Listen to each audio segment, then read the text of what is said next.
Welcome to CFO Chronicles, the secrets behind success. The go-to podcast for fractional CFOs and accounting firm owners who want to attract more high-paying clients and increase their revenue. Hosted by James Donovan from 92 Media. This podcast dives into marketing strategies specifically designed for lead generation and client acquisition. In each episode, you'll hear from industry leaders sharing their success stories and expert tactics to help you sign more lucrative clients and grow your business. Tune in and discover actionable insights to transform your marketing efforts and boost your bottom line.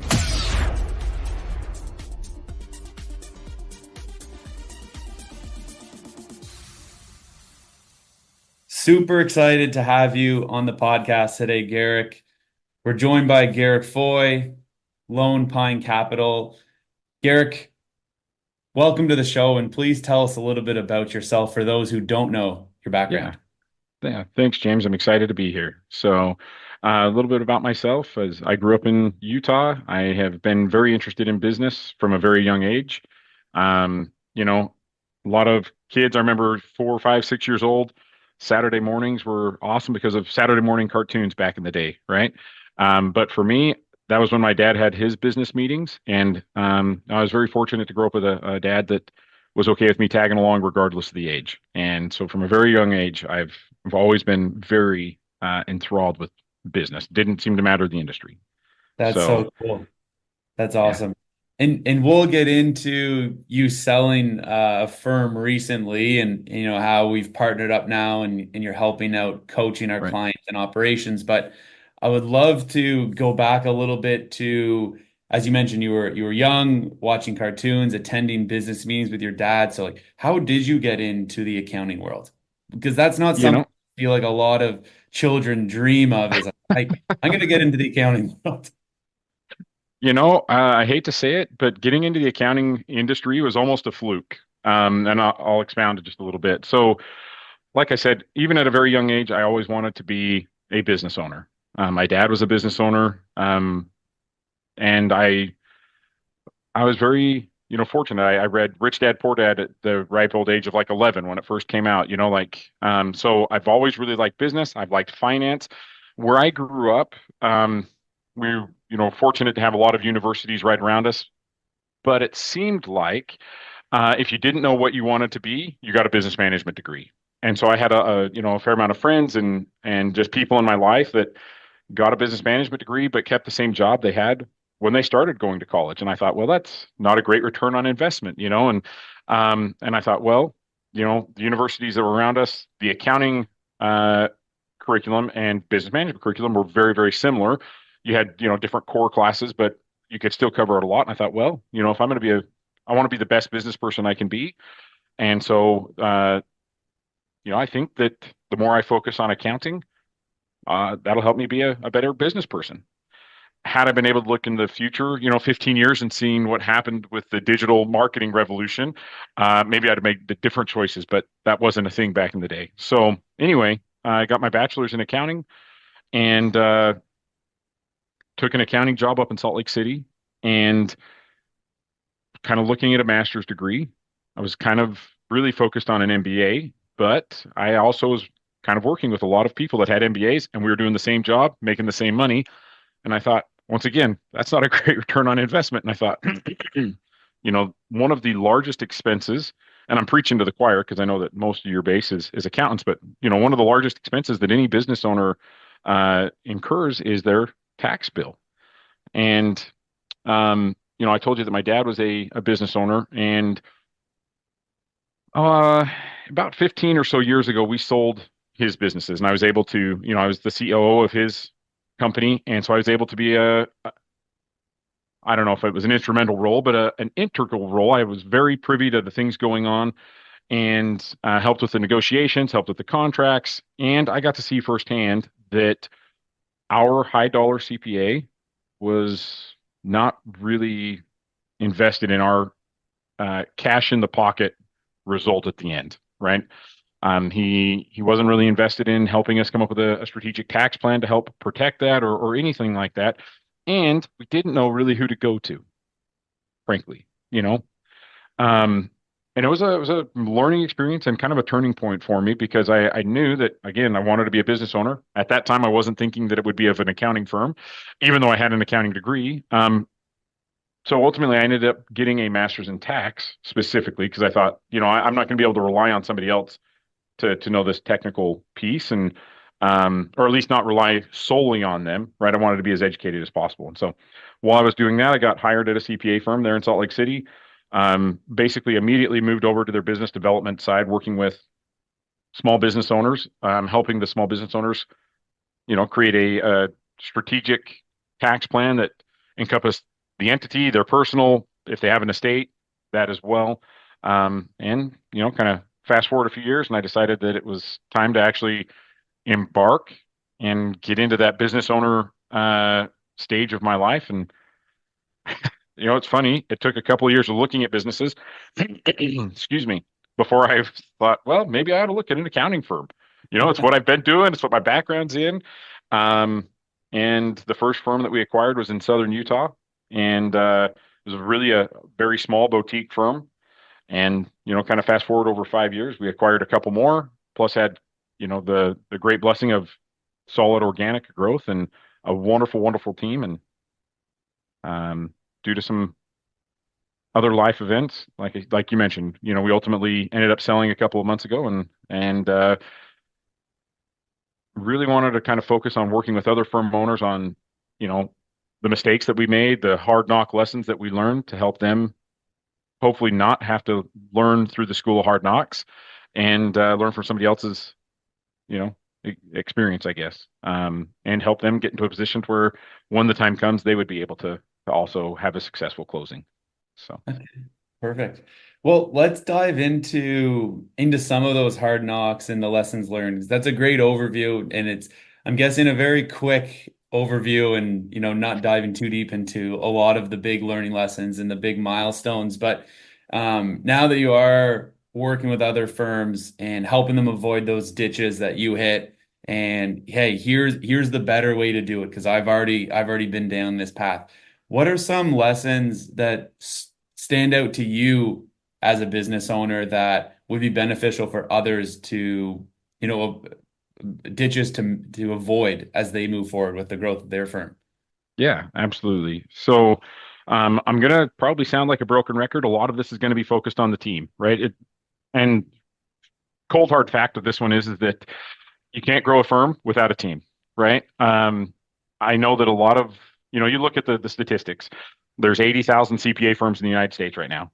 If you are doing, over $1 million in gross revenue, you're in the top like 1,200 or something like that. So, that means that we have almost 78,000 plus firms that are one man or one woman, or, very, very small teams. And so I guess, we're kind of trying to help them see how to build that team. And they know, right? It's scary being that small office like that. You have to be, excuse me, everything to everybody almost, right? The buck stops and starts with you, and so like it's a scary place to be. I've worked with a couple of firm owners like that, and the stress is just unbelievable. So anyway, we're going to focus on kind of developing that team. And one of the first concerns that comes up when you're talking about developing a team, and every business owner that has a team can, viscerally relate, is that there's a concern that, they're not going to do as good a job. They're going to, on the extreme side, and a lot of firm owners have seen this in other firms or maybe in their own firm, is that there's the risk that, they'll develop the relationship with the clients and maybe steal your clients. And, just these horrible stories that, will cycle in somebody's mind in the dark of night, right? And so there's a couple of ways that we tried to come up with, solutions to that. First is we tried to implement something we called the team of three. So you'd have the director of accounting, director of tax, one or the other. You would have the tax person, the tax, whether it's a CPA, EA, and then you would have like the monthly business accountant. All of them would be touch points for each one of your monthly clients. Reason for that was kind of multiple folds. One, you wanted to have the team members be able to specialize deep in their areas, right? I think one of the more challenging places that any of us could be is try to be a jack of all trades, right? Yeah. You have to be a specialist in payroll taxes, sales taxes, income taxes, estate taxes, on and on and on. And it's like, and also the accounting side and maybe a little bit of the operation side. That's a really tough role to play. Each one of those is a full-time job, right? No wonder the stress is so high on those small firms. So it's better for the team because they can specialize and really know their trade. It's better for the clients because they have multiple touch points to the firm, right? If somebody's on vacation, it's not, well, I have to wait on this emergency for 4 or 5 days until they get back. I just go to the next person that I already know is on my team. And it's better for the firm itself as a whole because if and when those team members leave, that client should have two other anchor points to the firm and to the team, and substantially increases the likelihood of that client staying. So as they're kind of building out the team, that would be number one, is I would redesign the workflow to make sure that this team of three would work. Now, if you're only starting with a team of two, it's you and one other person, that's fine. Again, I would emulate that workflow and just have it built in that when your team continues to grow, that's when you can just plug in that third team member, right? The next part that I think that we did is we really focused on monthly recurring revenue. It was interesting working with a lot of CPA firms, or having friends and kind of talking about what they're doing in their firms. And it was very eye-opening to see how much brutal competition there would be for a tax return that would pay $1,000 or $1,200 a year, right? And yet almost disdain on the monthly accounting work. And yet that monthly accounting client, correct me if I'm wrong, James, but I believe that, a lot of the clients that are coming on board to your clients are in the $3,000, $4,000, $5,000 a month range, right? Yeah. And so, these firms would just tear into each other over $1,000 a year client and then look down on a $60,000 a year client. That never made sense in my mind. And so, Stepping over dollars for pennies. yeah, and sometimes multiple dollars per pennies, And so we really focused on monthly reoccurring revenue for a few reasons. One, on the annual side, it was more money. Two, I felt like it was easier to scale. Three, it built a better relationship with the client because we were talking with the client every month, multiple times a month. One piece that I felt like was really important and kind of crucial in that is at the beginning when when we would acquire these firms, they were doing the kind of the old fashioned prepare an invoice the next month, put it in the mail, wait for the clients to mail you a check. Might be a net 30 agreement. Maybe they're 10 days beyond that. All of a sudden, you're carrying the cost of doing the work 70, 80, 85 days. That's very expensive and pretty difficult to do. And so, we ended up putting about 90+% of our monthly reoccurring work on ACH to where we controlled, a big chunk of our cash flow. And I know that, a lot of firms, there's a little bit of pushback. Oh, my clients will never do that. So, we grind into that too, right? It's not like we were in some special niche of the country that is only okay with ACHs, right? What we ended up doing is we offered a discounted hourly rate, because at the time, this was several years ago, we were still doing the hourly billing kind of deal. I think we gave them like $5 less per hour or something if they would sign up with the ACH. And pretty much all of them came, and then all the new clients we would sign on would do that. But having control of your cash flow was instrumental. It took our AR down from, in the neighborhood of $75,000 on a regular basis down to about $15,000, right? And it's just, I don't think I could overstate that one.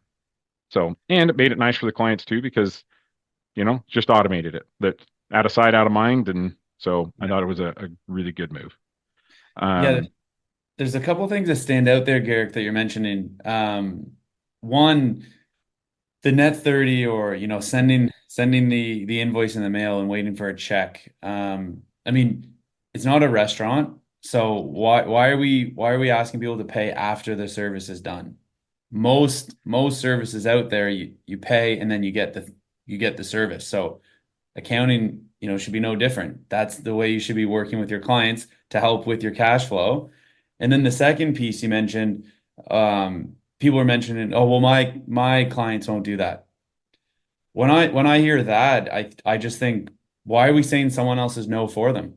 Ask the Right. question. It's the worst case, you're in the same situation you're currently at before you ask the question.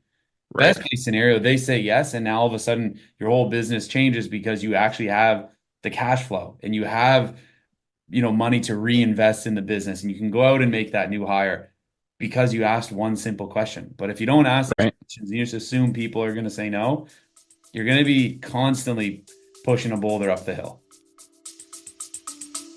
Stay with us. We'll be right back. Feeling like your growth has hit a plateau, even though you're putting in the work? Maybe you're attracting clients, but not the high-end ones who see your true value as an advisor. Or you're stuck in compliance mode with all the big wins happening just a few months of the year. I get it. It's frustrating. And it's not how you envisioned your business evolving. That's why I'm offering a strategy call designed specifically for business owners ready to break through these barriers. This isn't just about leads. It's about creating a strategy that aligns with your marketing, personal brand, and sales approach to attract clients who pay what you're worth. Imagine starting the new year with a clear plan, a stronger personal brand, and more high-ticket clients. If you're serious about taking things to the next level and want a true growth partner, now's the time. Visit accountingleadsnow.com or click the link in the show notes to book your strategy call. Don't let another month pass by without a roadmap to achieve the results you're after. I'm here to help you make the shift. 100%. No, I agree with you. And to answer like that first one first, or the first topic, as far as why do we bill in arrears in accounting? That's a great question. In fact, one of the firms that we acquired didn't. They billed in advance, and it was probably the only firm I've really looked at that realistically billed in advance. And I loved the concept. Unfortunately, so talking with the former firm owner at that time, I asked her how she did that. Right? Did she start that way, or did she convert to that down the road? And she had converted down the road, mid stride. And I believe that she had to basically give them a month for free in order to convert them from arrears to an advance, right? And for a lot of firms, that's quite expensive to get that to happen, right? Is it insurmountable? No, obviously she did it. And there were a couple of problems, like if you fell behind in your work, then all of a sudden you were getting paid for work that didn't get done. And then if a client ended up leaving or something like that, all of a sudden it's like, they had paid for maybe 2 or 3 months that didn't get done, or something like that. Became a little bit of a hassle. And so we ended up kind of converting all of them back to, it was a small piece of our overall larger firm. We ended up converting them back to arrears. I think it makes total sense to do it in advance. There were a couple of things that were problems, that we kind of ran into. A lot of clients didn't like it either. So one of the ways that we've kind of gotten around billing in advance is when we bring on a new client, we'll bill them a onboarding fee. And so that way we kind of get paid, because there's always cleanup, right? You bring somebody over, it doesn't matter how good their prior accounting firm was, there is always going to be cleanup to get them kind of onto your system. And, traditionally firms kind of ate that cost, but doing a fair onboarding fee really helped a lot there too. So, That's it. go ahead. I like the onboarding fee on the front end because it is covering costs for your team to get in there and clean things up. It's in the marketing space a lot of times, yeah, onboarding fee, setup fee, initial build out, whatever, however you want to call it, it's the same idea, right? There's work that Right. needs to get done. So this is facilitating that work that's going to happen. I think what you were mentioning as well, where you guys would offer, $5 off the hourly to incentivize someone to switch to ACH.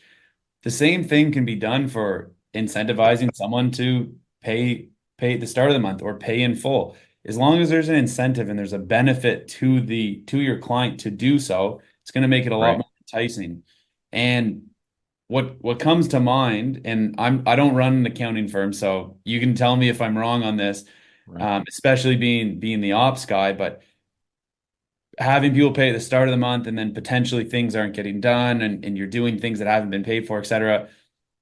The bigger picture, that almost just sounds like a bit of a systems process that could Problem. be buttoned up, and then that's like a relatively easy fix and it's solved, and you're still paid at the Right. start of the month. But obviously, just to say that, 30,000 foot overview, it's probably a lot easier said than done. But ultimately, most of the times, it kind of boils down to, is it a systems problem or is it a people problem?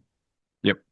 And I think you're absolutely right. The one part that I would say that is outside of the firm's control is that even though we can, you know, sync and automate, get our own logins for a lot of the information to actually complete a month and close a month, we are still relying on the client's help a good chunk of the time, right? At least if we're trying to do what I would say is kind of the best job. And if the client isn't super responsive or is kind of delaying their feet, and especially if they're looking at other firms, right? If they're looking at other firms, they're not really happy with us, and that's going to delay that response time.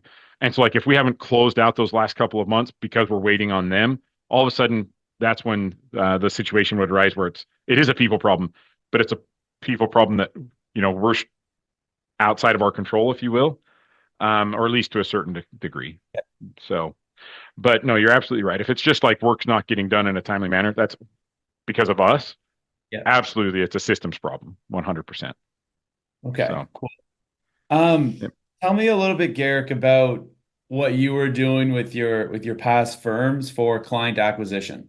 So, with this being a more marketing focused podcast, I would love to hear, and for the other listeners, how did you go out and find new clients? How did you generate sales calls for your business?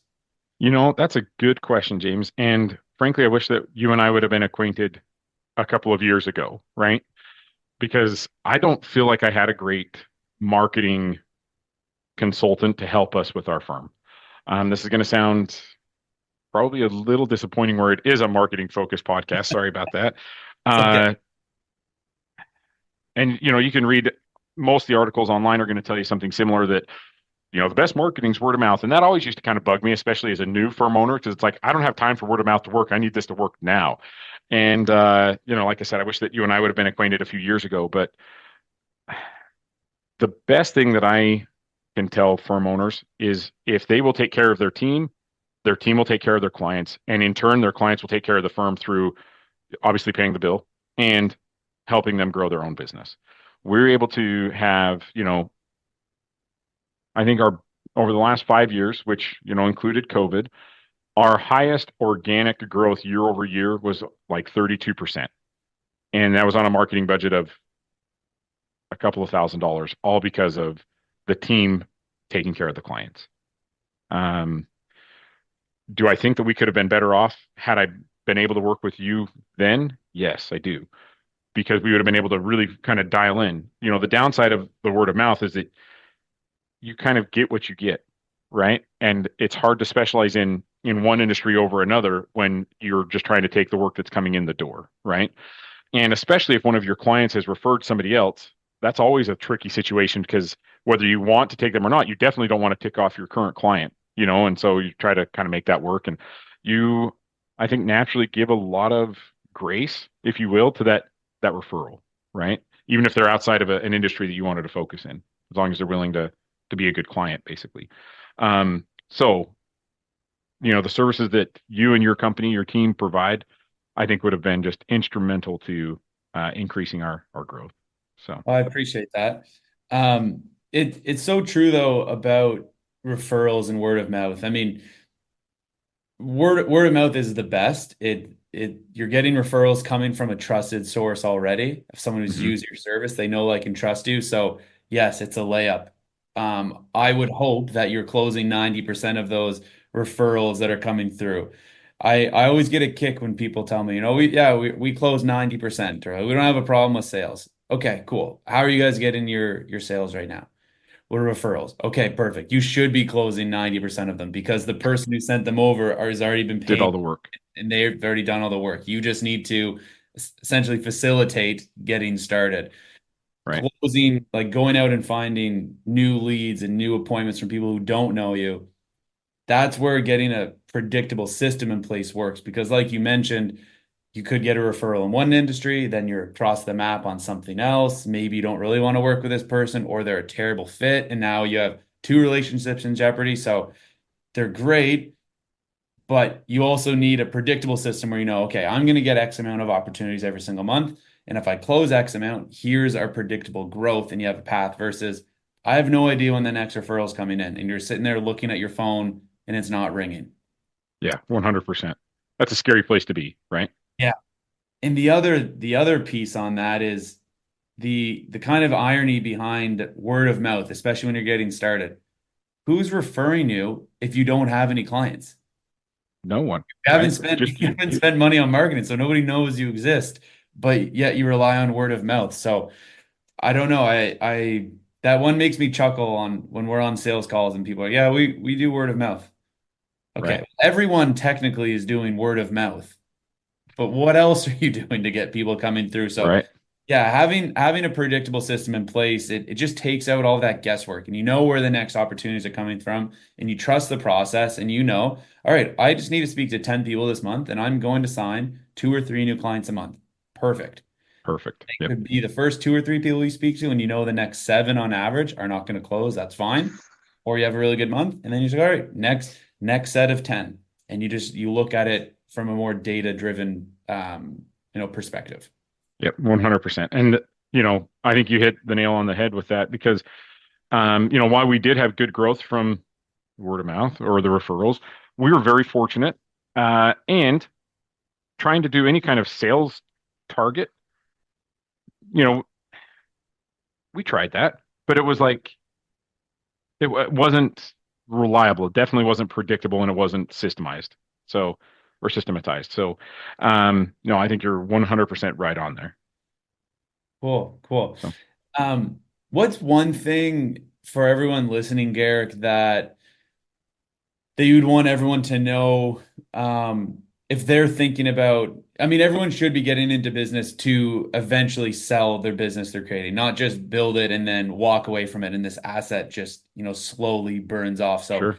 what's one piece of advice selling a few businesses and acquiring others that comes to mind for you that it's like this is a really important metric, or this is what you should have in the back of your mind, whether you're thinking about selling in the next couple of years or it's a play, 10, 15 years down the road? Yeah. Well, the first step, and this is going to sound a little cliche because, I know that everybody will say, oh, yeah, I knew that. Knowing it and doing it are very different. And that's to begin with the end in mind, right? Um, Begin with the kind of your exit plan, at least roughly formed, right? Um, a lot of businesses, it's like they just get, and accounting firms are no different, unfortunately. It's like they get added onto a house with no real plan, and you got random rooms over here and this and that. And, they don't have a true system. Also, documentation, right? Document your systems and your processes is absolutely crucial, right? You talk with business owners, and I would be kind of interested to hear your experience on this too, James, if you ever had an operational conversation with one of your clients. But you talk to them about their business and about their processes, and they will almost brag about, oh, it's all up here. And it's like, wonderful. Then your business will never sell on average because when you leave, all that stuff up here goes with you. And that new owner all of a sudden doesn't have a predictable system at all, whether it's sales, whether it's operations, anything like that. I'll pause for a second and kind of see, like, have you had that experience at all? I don't, nothing stands out too much for conversations with our clients, but Uh-huh. definitely learning that lesson the hard way with my own business of getting started and thinking, oh, someone else should be able to do this. I showed them once, hey, you should be able to do this now. It's still something that I'm constantly on the team about. Like, we need to make this SOP so solid, somebody off the street with no experience could essentially walk through this process and complete what it is we're looking to do. Right. If not, I think there's gaps in this process. And it's hard to get your SOPs to that point because they take time. Yep. But I've also learned that, spending hours on an SOP will free up so much time in the future because now you can truly let go and delegate that task. And you don't have to revisit it because okay, I've walked through it, I've recorded it, there's written instructions, there's a visual, a team member has tried it out with me sharing their screen or in front of me. They've asked Right. questions, we filled in the gaps. Now they're good to go with it. I don't need to worry, is this going to get done? And if it doesn't, then we know, okay, it's not a process problem, it's a people problem. Yeah. But it does take time to build all of those assets up within your business. And I'm assuming it's no different with an accounting firm. It really doesn't matter the business you're in. You just need to have the instructions. And kind of building off of that, I always think of, and now being in business, I laugh at myself when something new comes in the mail that I've ordered and it has the setup instructions or how to assemble what it is you're getting. I'm like, okay, this is a really impressive SOP. I now know how to build the thing that I ordered. Or I get really frustrated when something comes in and there's like two pictures, really Right. unclear documentation, and I'm like, how does this go together? Then you're calling support and it's like, this is not how to make an SOP. Make it like this, where it's like so easy to put together. Yep. So that's my benchmark when we're making SOPs within the business. Like somebody should be able to come off the street and know how to do this thing without to a certain extent without really having any experience in what we're doing. Yep. No, without a doubt. And I think that if anybody tells you that 100% of their business is that way, they're probably fibbing a little bit. At least I haven't seen it yet. And especially because we're always, businesses, especially right now, over the last 10 or 15 years, like business has changed so much. You think about it, right? 15, maybe 20 years ago, this kind of conversation was like a Star Trek fantasy almost, just in a very short amount of time. And now, there's countless products out there that can help us.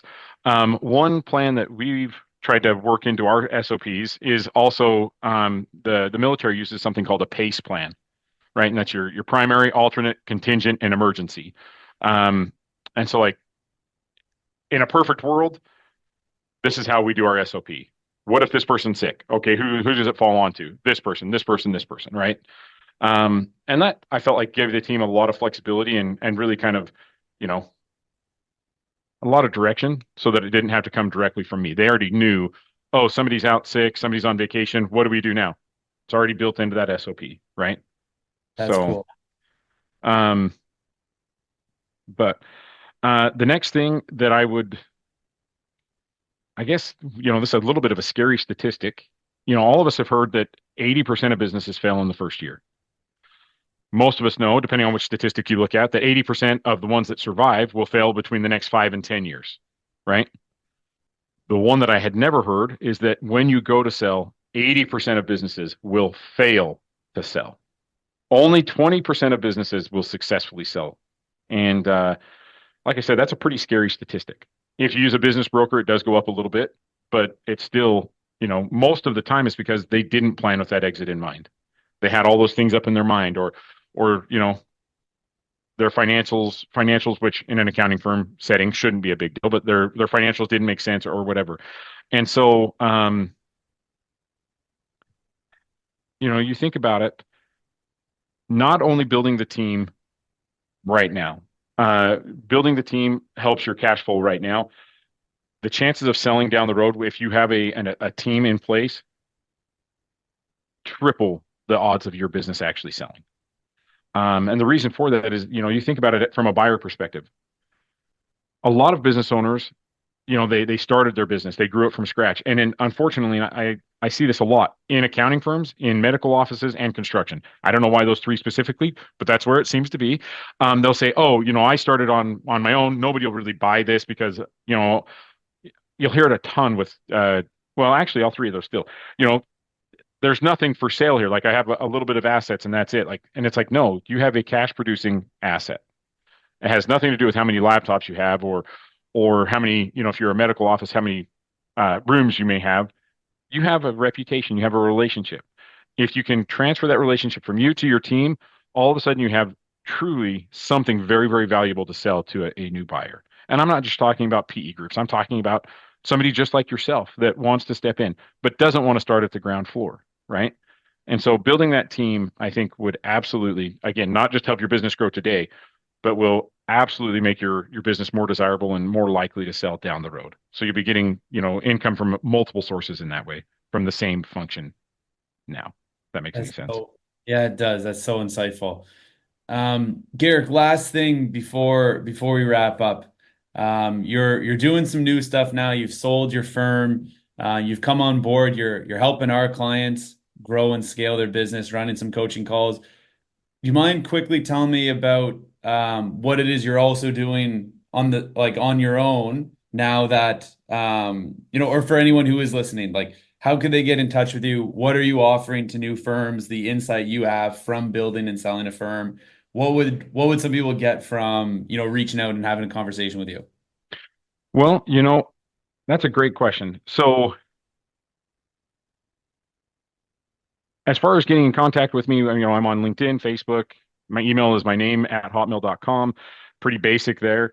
As far as what they would get is they would get somebody who has been in the seat with them, right? An actual practitioner who is now doing coaching, not just a coach that hasn't been in their seat and faced those challenges. So I know that it took me a couple of years of being a business owner before I hired a coach, right? I always kind of felt like, one, that was a little too touchy-feely for me. I'm a numbers guy kind of a deal. Two, I always felt like that was maybe a big business thing, not a small business thing. I can't tell you the change in hiring a coach and having somebody that I could talk to that wasn't an employee, that wasn't a friend, that wasn't my spouse, right? The last thing we want to be doing is venting, especially the first and last.